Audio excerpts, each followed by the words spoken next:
Now, all right, what's up, guys? This is Keith Kelfis. I have Joshua Latimer on. Hey, I might be a little bit choppy, but if you can hear me clear, you're gonna learn some amazing marketing stuff that I wish I would have known. Like, how come we did not look at marketing this way? Joshua Latimer, you've seen him before on my podcast, on my videos, serial entrepreneurial, multiple businesses. But how does it help you? This guy is freaking so obsessed with marketing. He's just been able to dial it in, and he's got a free live virtual event coming up very soon. You got to learn about. Josh, what's up, bro? What's up, Keith? Man, your internet isn't great, but I can hear your audio good. Hopefully everybody else can.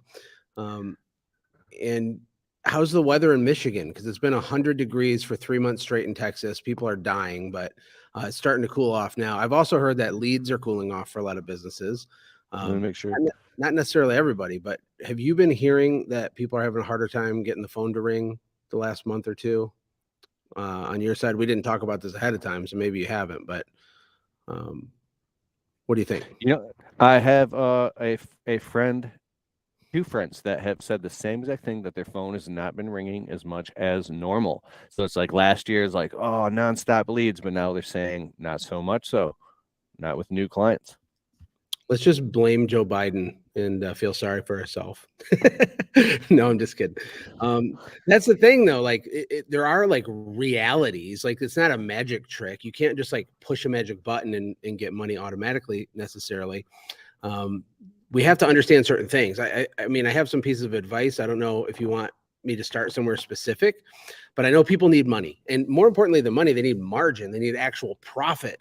Because money and profit are totally different things. Have you ever heard the quote that revenue is for vanity and profit is for sanity? Yes.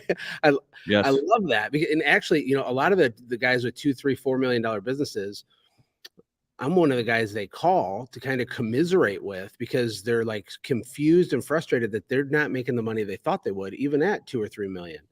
And they're doing good. But, you know, you have this idea that you're going to be some balling out, you know, Ferrari driving guy because you finally hit 7 figures. And it's really not true most of the time. And there's simple ways to fix all of these things. And we are going into a recession, in my opinion, not just my opinion. There's think tanks and big, you know, government organizations doing all kinds of data analysis on this. Like, for example, if you go on Google Trends and you search the word recession, it shows you the search volume of a word. And if you look at the map, it's free. You can just go to Google Trends, type in recession. You can see what I'm talking about. It just maxed out back in 2008. There's like this little line and it's like, whoop, 2008. And it stayed there for a year or two. And then it went down. It was quiet. Well, it spiked back up even higher last summer. And from last summer till now, you know, last summer I created a training called Recession Marketing because of this.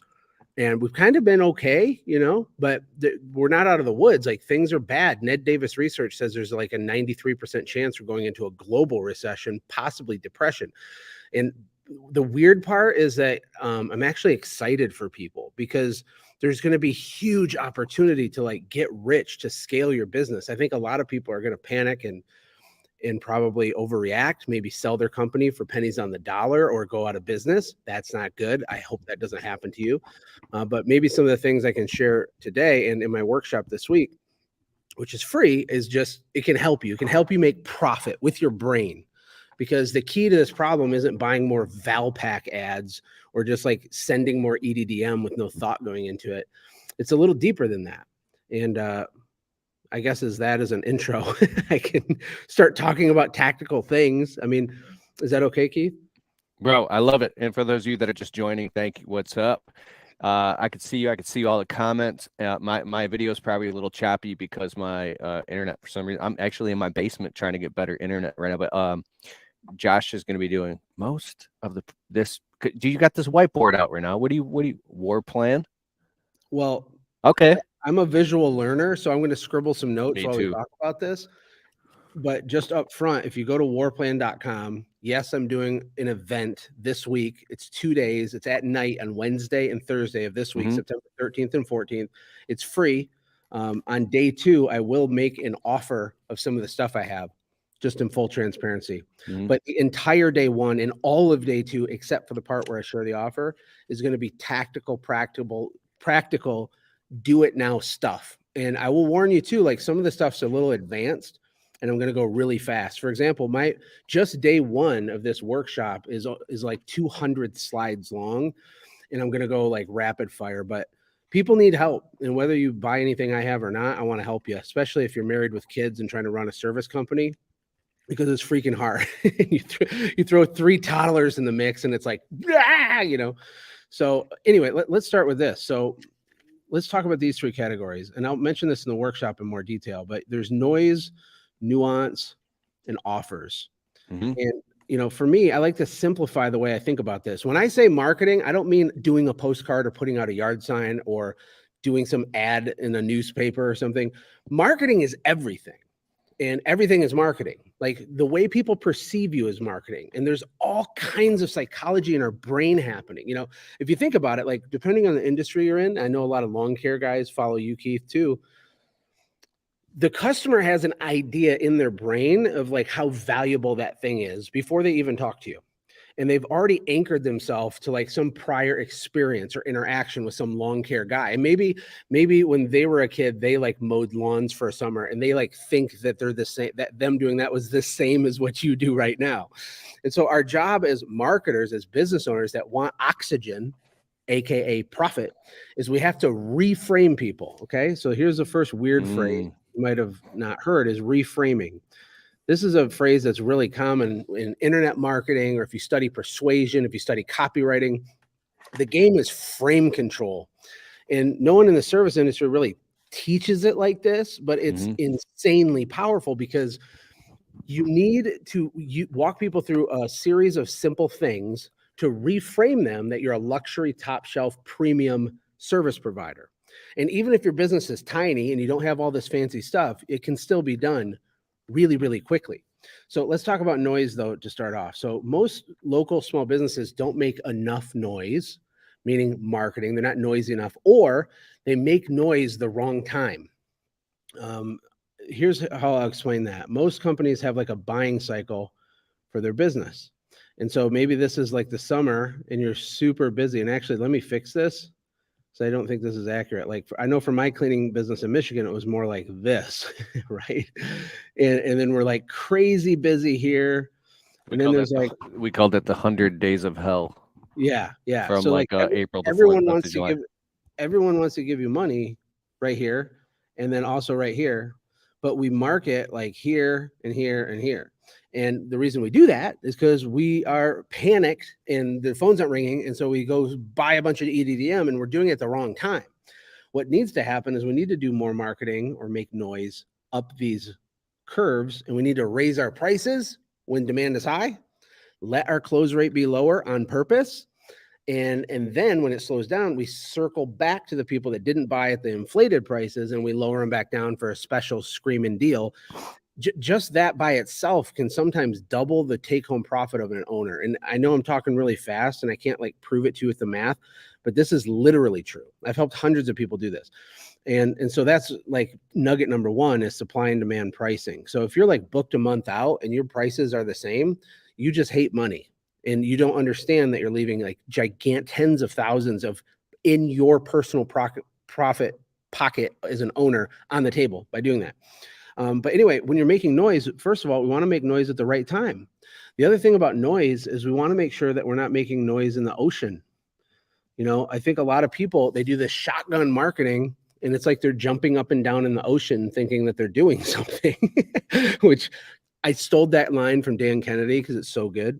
But they're jumping up and down like in the ocean thinking they're making waves and they're not.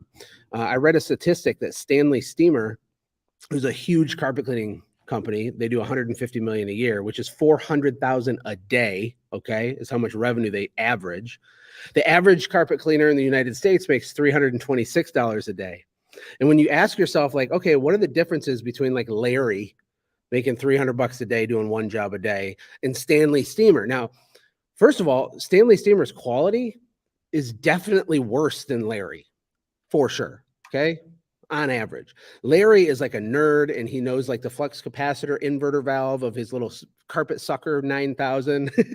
He knows all the technical stuff. He's a good guy. He's a good dad. He coaches t-ball, but he's broke. And maybe he's not broke. Maybe he's doing $1 million, but he's only keeping 100 grand for himself, which is like not enough. And he's like, what the heck? I thought I'd be making 300 grand. The way to make 300 grand is to make more noise, understand nuance, and improve the way that you present your offers, and things will start to shift for you really, really fast.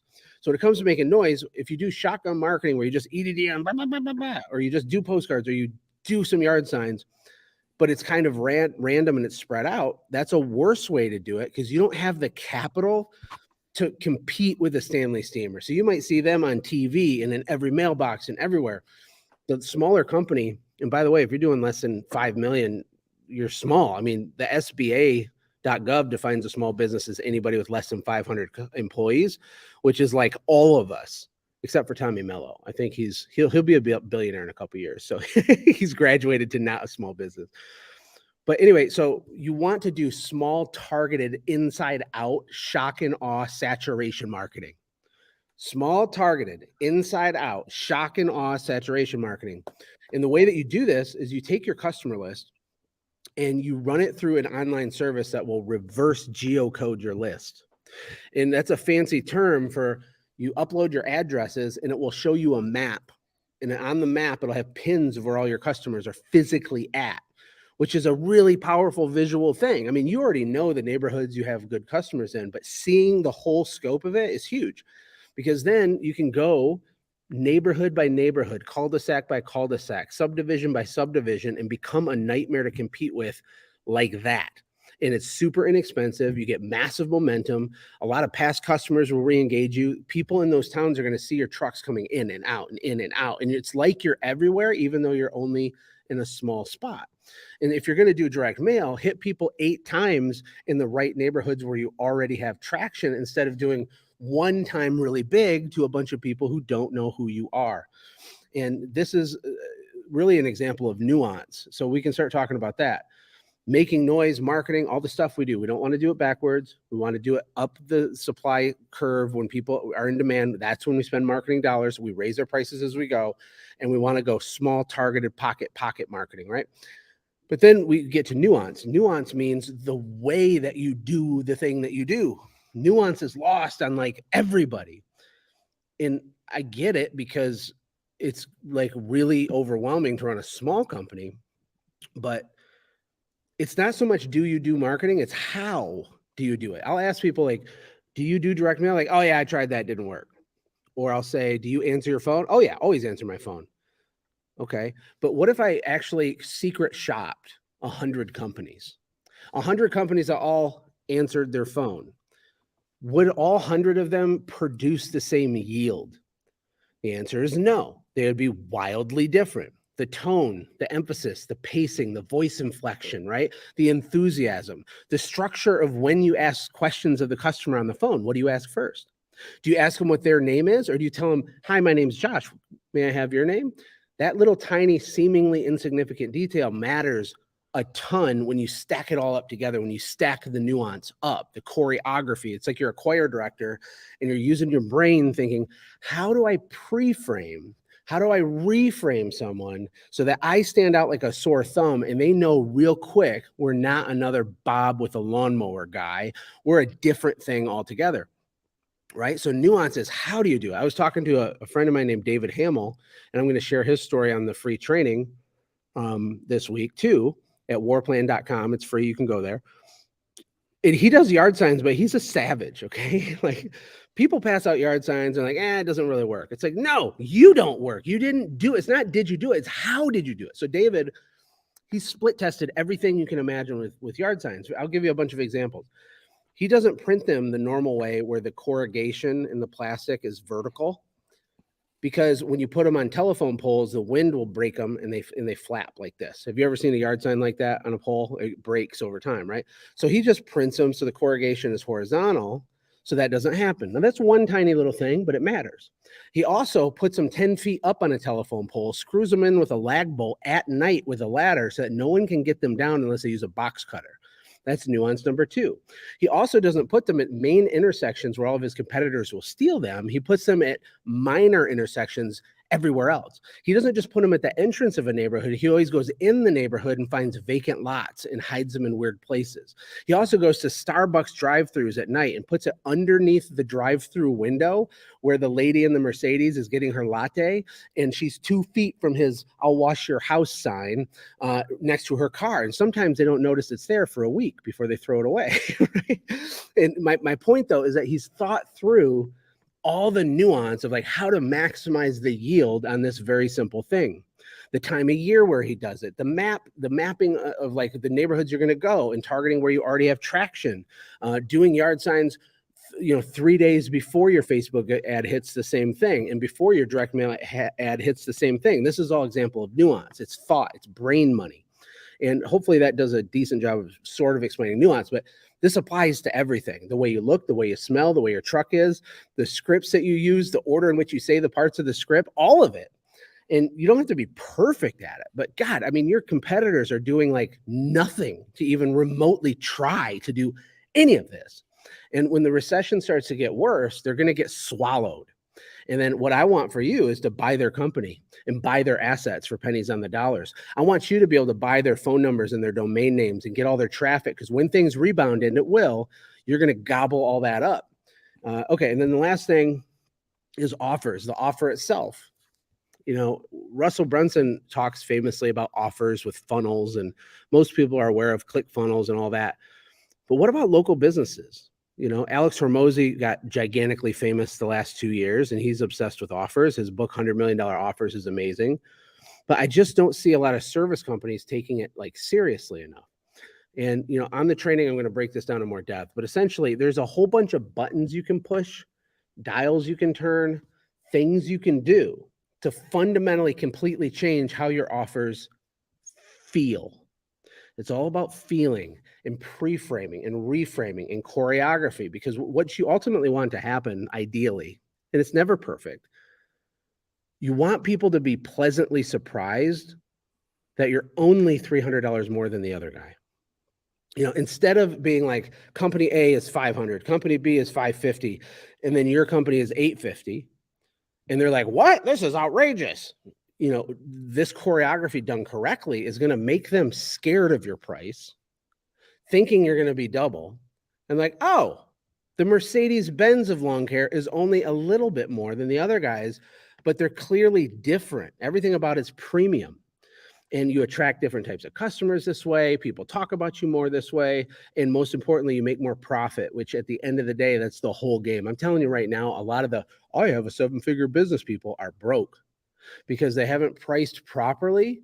They didn't raise their prices high enough early. And so their business at scale, there's no wiggle room in it for them.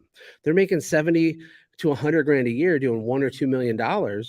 And it's embarrassing, because you can have 25, 30% net margins with these companies. You really can. And they're all a little different. Lawn care could be a little lower. Some have more capital expenses than others, but it can be way more than what it is right now if you understand this type of stuff. What are you thinking as I say all that? I talked for a long time. Sorry. I'm visualizing everything you're saying, and I'm thinking about white glove premium service front to back, from the cleanliness of, the shirts, embroidery, the way you answer the phone, the website, everything matching with the marketing, to all the social medias that before they even pick up the phone, when they go to Google and they see everything, and everything is seamless to where they feel like, yes, I'm in the right place. Like each part of the experience, all the way to when you service them and then finish doing the property, and the whole follow-up and all the communication is a seamless, cohesive, connected, premium experience, to where they're like, for those type of customers who want to just write the check to solve a problem to somebody that they know that they can trust will do it great, and they don't have to worry.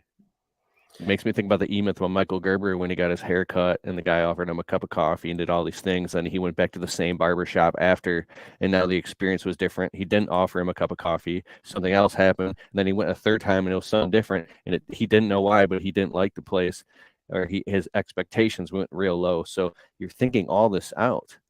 Yeah. Yeah.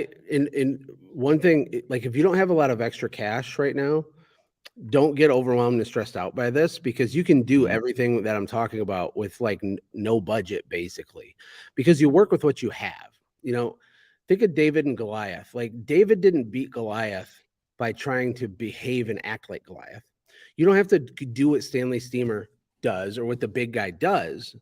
You can do your own thing. You can jump up and down in puddles instead of jumping up and down in the ocean. And if you don't have the fancy wrap trucks yet and all this stuff, it doesn't matter, because there's other things that you have the big companies don't have. Number one being speed. Okay. If you don't have money, then you have time. I promise. Which means you can answer your phone in one ring, and you can get the estimate to them in 1 hour, and you can do the service before company two even calls them back.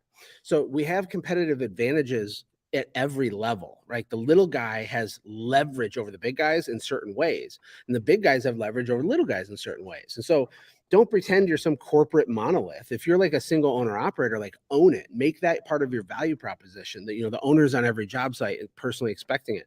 That's fine. As you grow, we can walk that back and replace it with something else. But we all have like a thing that can create separation in the brain of our customer. There's things we can say, there's scripts we can use to anchor people to a higher price and then walk it back so they're pleasantly surprised you're only $100 more than the other place.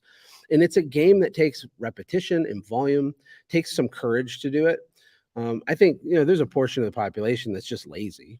And so that's fine, but they're just not going to do anything. Some people only learn things like this as a form of entertainment. They watch every video you make and do nothing, or they do very little, or they move like a turtle because they're paralyzed by fear. And the reality is you can have what you want for real. It's really real. You can change your whole family tree with a business like this, but you got to do stuff. You know, there's two types of work, like Myron Golden always says. There's the work that you do on it and the work that it does on you. And even if you're like stressed out, like, I don't understand, that's okay. Start to chop the wood. Start to begin to try to understand, because there's going to come a point when you do. And as you're doing this work, you're changing and leveling up as a person, you know, and that's ultimately what needs to happen, because you need to build the character and capacity of a high achiever to actually be one. Otherwise, it'll all fall apart anyway. And this is why 80+% of lottery winners go bankrupt within 5 years, because it's like a giant tree with no roots. You know, if you got little roots, you got little fruits. And I want you to have big fruits, which requires big roots. And in the roots that you get, I'll give you another Myron nugget here before we hop off, is there's two natures to a tree. Okay. You ready for your brain to break, Keith? This right here is a root system of a tree. Okay. We're just going to say this is the root system. You see that? And the thing is a lot of service company owners have been doing this a while. They're on the forums. They bought courses even. Maybe they have a coach or something, or they watch YouTube. They're trying to educate themselves. What they're doing is they're establishing roots, which is like good. But there comes a time when you have to stop going deep and you have to actually go sell your stuff and be enthusiastic and make some noise and network and grow and lead and recruit and be a charismatic, attractive character for your business, where you put yourself out there. That's where money happens. This is all like intellectual, these roots things, and they're important. But we have to have the top part of the tree. And I see a lot of businesses that have these huge roots. These are smart people that have no money. And this is like one little leaf poking out. The way that Myron teaches this is he says there's two natures to a tree. There's the gravitropic nature to a tree, which is the cells in the roots of trees they're programmed to dig down and away from sunlight. They're programmed and hardwired and designed by God to go deep and to go into the dark. And going into the dark is super valuable. And even the bad setbacks we have and all these things, they're gifts. I promise you, they're gifts. I've been bankrupt. I've had my cars repossessed. All of it. It's not a joke. I say it like funny. It wasn't funny when it happened. It wasn't funny when my electricity got shut off and they repoed my car, man. But it created great capacity in me. And over time, little by little, brick by brick, you change. But nothing's going to change financially for you until you understand the phototropic part of how this works. Phototropic is the part of the tree that's designed and programmed to go up to the light. It's reaching up. It's defying gravity. It's literally definitionally doing the stuff that scares you and the stuff that you're intimidated by. And this is the only way And it's a balance. It's the only way to get a big result, but we got to have both parts. We got to have the roots so we can get the fruits, et cetera, et cetera. Hopefully that was valuable. Bro. All right, so let's wrap this up. I see all your guys' comments coming in real quick. Warplan.com. When is the event?